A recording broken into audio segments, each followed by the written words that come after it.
In this video, we will delve into a tragic incident that took place in Pennsylvania in 2017. On June 28th of that year, multiple eyewitnesses dialed 911 to report a car accident on a busy highway. When authorities arrived, they discovered a Chevy Malibu that had veered off the road. Tragically, the driver, 18-year-old Bianca Roberson, did not survive the crash. However, what initially appeared to be a simple accident soon took a shocking turn.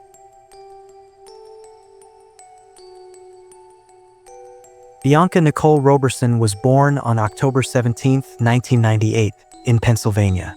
A bright and accomplished student, she graduated from Bayard Rustin High School in Westchester with outstanding grades.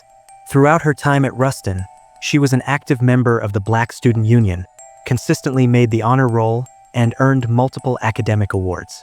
She had secured a 4-year merit scholarship to Jacksonville University in Florida, where she planned to study criminal justice with dreams of becoming an FBI forensic agent.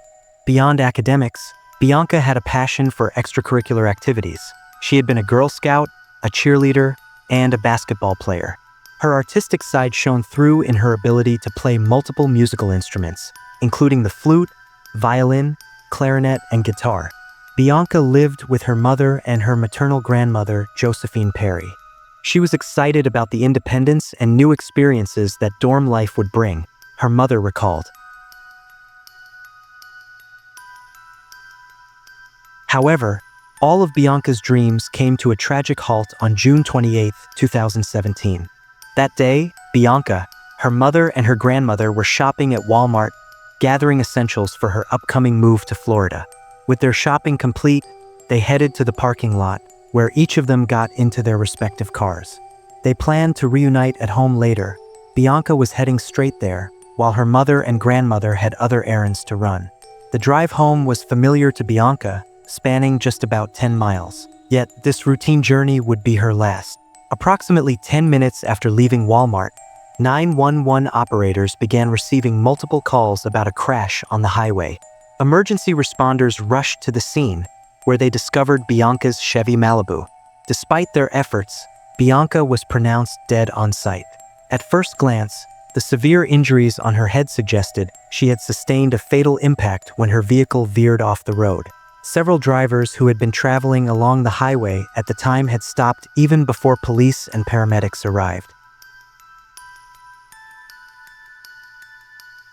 After speaking with eyewitnesses, investigators uncovered a critical piece of information. One witness claimed Bianca lost control of her car following a collision with a red pickup truck. The truck's driver, instead of stopping, had sped away from the scene. "I hope it's not Bianca," Bianca's grandmother whispered to herself as she drove past the crash scene, caught in the slow-moving traffic. She had no idea that the accident causing the delay involved her own granddaughter. By the time she finally made it home, 2 police officers were already there, waiting to deliver the devastating news. Bianca had lost her life in the crash.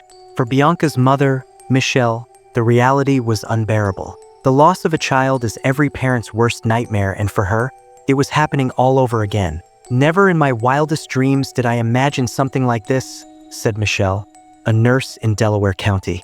In 2013, she had already suffered the heartbreak of losing her 22-year-old son, M.L. James Rowley, to a heart condition. She thought she had endured the worst pain a mother could experience, only for it to double. "I don't even know who I am anymore. I'm just existing," she admitted, her voice filled with grief. "They were my breath, my reason to get up. Now, I'm a mother with no children." The loss was overwhelming, and Michelle found herself shutting out the world, unable to leave the house, consumed by endless tears. Michelle and Bianca's father, Rodney Roberson, had been divorced since 2006, and their relationship had not always been easy. But despite their differences, they had found a way to co-parent peacefully because of Bianca. "Our divorce wasn't pleasant," Rodney admitted. "Bianca didn't like the way I spoke to her mother, and she set me straight. Because we both loved her so much, we put our differences aside." Bianca had always been the glue that held the family together, and she cherished the special bond she shared with her father. She was without a doubt a true daddy's girl. "If I had a favorite, Bianca was it," her father said. Even more than looking forward to being on her own, her parents said Bianca was happy to be moving closer toward achieving her dream of being a forensic specialist for the FBI. She was focused on her future and nothing was going to get in her way, said Bianca's father proudly, adding that his daughter had received a 4-year merit scholarship for Jacksonville University, one of 4 schools to which she applied and one of 3 where she had been accepted. She was also accepted to Coastal Carolina and the University of Georgia. Detectives requested CCTV footage to verify the version that Bianca's car veered off the road after a collision with a red pickup truck. After all, if the cause of Bianca's death was a collision with another car, then it wasn't just an accident, it was a crime. If this was the case, the police needed to find the culprit. But the truth they soon discovered was even more shocking. While the detectives were waiting for the footage, there was another turning point in this case. Everyone thought Bianca died after going off the road and hitting her head, but during the autopsy, forensic experts determined that the cause of her death wasn't a car crash. They found a bullet in Bianca's head. It radically changed everything. What initially looked like an accident and then a collision with a red pickup truck was actually death from a gunshot wound to the head. After receiving the autopsy report, the detectives went to meet Bianca's family. They had to tell Bianca's parents that her death was not an accident. It was an even bigger shock for everyone, especially her mother. Michelle was confused. Why would anyone do such a thing to her daughter? The family could not name a single person who could wish Bianca harm. The Robertson needed answers, and investigators were doing everything possible to find the person responsible for Bianca's death. The detectives did not see anything suspicious while reviewing the footage from cameras at Walmart, which Bianca and her family visited on the day of her death. They analyzed their every move, from when Bianca and her family exited their cars to when they left the parking lot. The detectives ruled out the possibility that someone who was at Walmart could have chased Bianca and then fired a fatal shot at her. After all, while at Walmart, she did not quarrel with anyone. They just bought everything they needed, loaded everything into Bianca's car, and left. It could mean the reason for Bianca's death was something that happened while she was driving along the highway in the direction of her house. "We put all the bags in Bianca's car," her mother said, referring to the 2009 Chevy Malibu the family bought for Bianca from CarMax for her 16th birthday. Bianca didn't ask for a lot, but when she did, she asked for big things, like a car, her mother said, adding that Bianca had picked out the car when she got her permit. "She got everything she wanted," Michelle Roberson said. "I don't call it spoiled, I call it loved." But Bianca was willing to work for things she wanted. She got her first job at McDonald's at the age of 15. After 2 weeks, she traded in fast food for a dietary aide position at the White Horse Village retirement community in Delaware County. "I have a stack of letters and cards from the residents there who loved Bianca," Michelle said. Soon after, the police obtained the traffic CCTV footage. There were no cameras at the place where Bianca veered off the road, but there was one about a mile away. Let's look at Google Maps. Here is where Bianca went off the road. As you can see, 2 lanes merge into one at this point. When the investigators watched the recording, they saw something that confirmed the story about Bianca having some conflict with the driver of the red pickup truck. The footage showed their cars driving side by side. Here, they're approaching the place where the 2 lanes merge into one. Perhaps the conflict arose because one did not give way to the other. Knowing the outcome of this confrontation, the investigators assumed that the driver of the red pickup truck could be the one who fired the fatal shot. Unfortunately, the footage was of poor quality. Neither the license plate of the pickup truck nor the driver's face was visible. However, from that moment on, the driver of the pickup truck became the primary and only suspect in the case of Bianca Roberson's death. Detectives had to find out the identity of this man, but all they had at that moment was a blurry image. None of Bianca's family members knew anyone who owned a red pickup truck. The police again talked to those who were at the scene of the incident and those who called 911. None of them saw the license plate of this car. Friends and strangers, young and old, too many to count, reached out to the Roberson in support, beginning at a vigil held 2 days after her death. They've heard from teachers who had known Bianca over the years. "Bianca changed me and how I was going to teach," one educator told Michelle.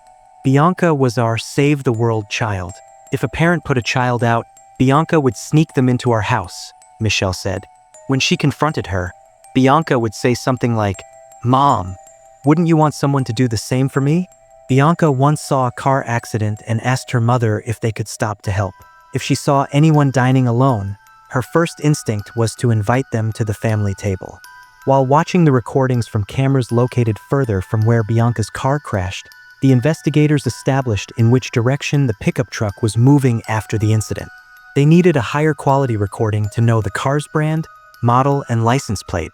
The police also appealed to the media to spread information about the red pickup truck, hoping the public would help identify its owner.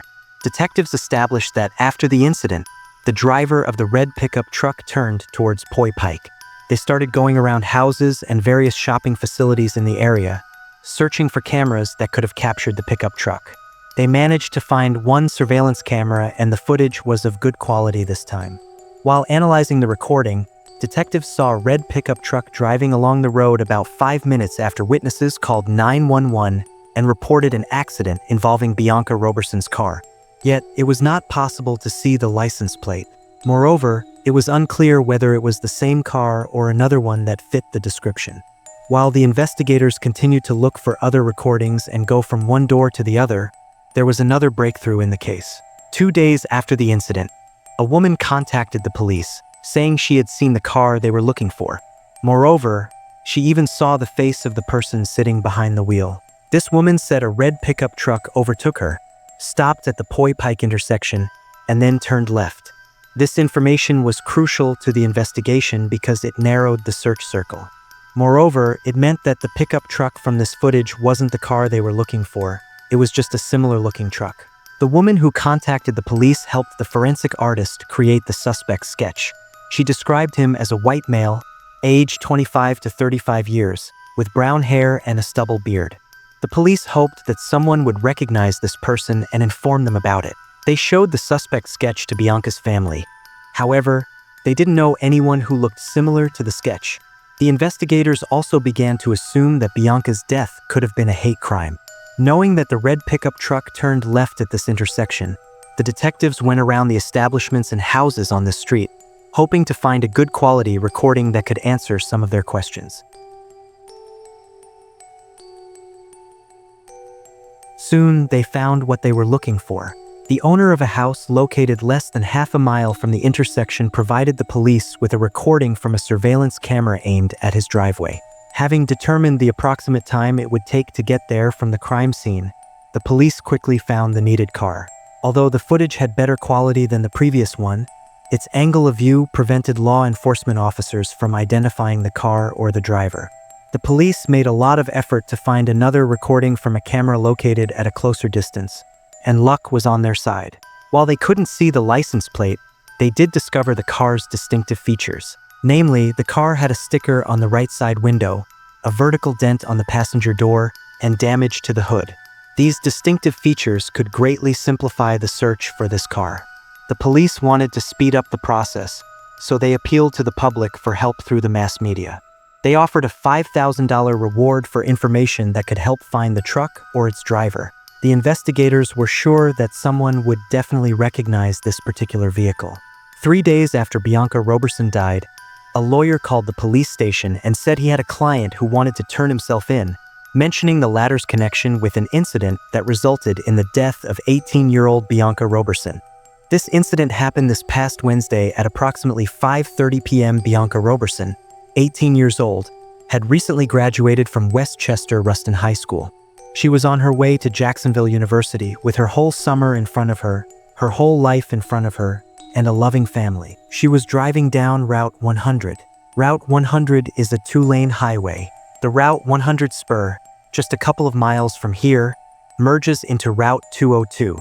Where it merges, it goes from 2 lanes down to 1. That's the same merge that people in southeastern Pennsylvania make thousands of times every day. All across the region, people do that without a problem. But last Wednesday, as Bianca was merging down from 2 lanes to 1, there was a man in a red pickup truck also merging down. They jockeyed for position and he wasn't happy, so he pulled out a gun and shot Bianca in the head. The driver of the red pickup truck turned out to be 28-year-old David Desper from Pennsylvania. He showed up at the police station with his lawyer. Desper refused to testify but agreed to a search of his house. The man also told them where his pickup truck was. Desper was arrested and charged with taking the life of Bianca Roberson. The police found the pickup truck at the place indicated by Desper. Stickers on the side windows, the damage and the rims left no doubt. It was the vehicle the police were looking for. During a search of Desper's home, investigators also found the gun the man used to shoot Bianca Roberson in the head. The police were sure they had found the culprit. However, the motive for this crime remained unknown. Over 800 heartbroken family, friends, and community supporters gathered at St. Paul's Baptist Church in the borough of Westchester, located 25 miles west of Philadelphia, on July 7th for her homegoing service. During the funeral service, among those who paid tribute were her brothers, officials from Bayard Rustin High School where she had just graduated, the chief admissions officer at Jacksonville University, which she was to attend in the fall, and friends. What emerged was a portrait of an extraordinary young woman. Speaker after speaker extolled her brilliance and virtues. In providing the eulogy, Pastor Wayne Croft Sr. linked the shooter with the likes of George Zimmerman and Michael Dunn. Zimmerman, who shot black teenager Trayvon Martin to death in Florida in 2012, was acquitted of murder in 2013. Dunn shot Jordan Davis, another black teenage male, to death in Florida in 2012. A verbal encounter over music from the car, the teenager was escalated when Dunn fired shots into the vehicle, even as it was driving away. He was convicted and sentenced to life plus 90 years in prison. Whether Bianca's murder was road rage or racial, it doesn't matter right now. To the black community, all we know is that we lost another brilliant young black star. Another good sister is gone, said the pastor. At the trial, which took place in September 2018, they asked David Desper to explain what was the motive for the crime he committed. Instead of answering this question, he asked for forgiveness from the Roberson family. The idea of facing their daughter's alleged killer was not something either of Bianca's parents was looking forward to doing. Rodney had ordered t-shirts with the image of Bianca's face on the front for family members and friends to wear as they gathered at the Chester County Government Services Center. They also had bracelets inscribed with the words Bianca Roberson, a rose in God's garden, and a banner that read, "Justice for Bianca Nicole Roberson, who was murdered on Wednesday, June 28, 2017. I don't know what my reaction will be when I see him, the guy who held the gun that shot my daughter. I know I'm not going to do anything stupid," Rodney said of Desper. "He just took her dreams. He didn't have that right," Michelle said. "I can't get her back. I need to get her back, and I can't. I need to comfort her, and I can't. I'm her mom, and I can't do that. And he's still here." She continued through more tears. "He gets to talk to his parents, to hug them. He is 28. She was just 18. Just a baby." The prosecutor suggested that the reason for the traffic conflict was that Bianca did not give way to Desper when the two lanes merged into one. Then, he rolled down the window on the passenger side and pulled the trigger. Realizing the consequences of his actions, Desper fled the scene, left his pickup truck with a friend in Pennsylvania, and tried to escape to Delaware.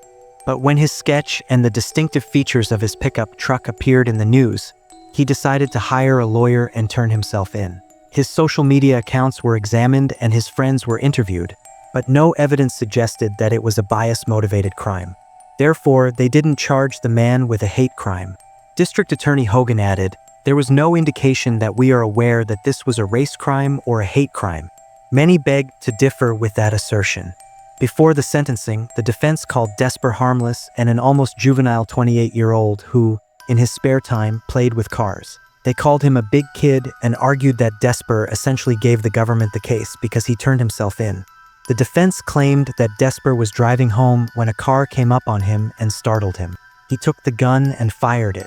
There is no monster or menace. If you're a 28-year-old man operating a motor vehicle with a loaded firearm, you're not a big kid, objected prosecutor Chris Miller. It turned out that Desper's own mother had shared a Facebook post about police looking for the man who murdered Bianca Roberson. She later learned it was her own son. Wendy Desper said she had love for Bianca's family and praise for her. "I'm sorry for what my son did," she said as her son sobbed. Rodney Roberson struggled to speak through tears as he addressed his daughter's killer. "My questions for the defendant are simple. Why, in God's name, did you shoot my daughter? Because she was young? Because she was black? Because she was a girl? Because you wanted to go first on the road? Because you had a bad day? All my dreams for Bianca were coming true until the day that the defendant murdered my daughter, he added. All I have left of Bianca is my memories. David Desper pleaded guilty to third-degree deprivation of life. The court sentenced him to 40 years in prison, with the possibility of applying for parole in 20 years. Judge and Marie Wheatcraft brushed away tears as she announced the sentence, telling Desper, "I don't believe you were afraid. I believe it was anger." The 20 to 40-year sentence county judge and Marie Wheatcraft imposed was the maximum for that grade of homicide. Desper attempted to appeal the sentence, but his appeal was denied. If you found this video informative, don't forget to like, share, and subscribe to Crime Shade for more deep dives into true crime cases. Hit the bell icon so you never miss an upload. Let us know your thoughts on this case in the comments below. Was justice truly served? What are your opinions on the motive behind this crime?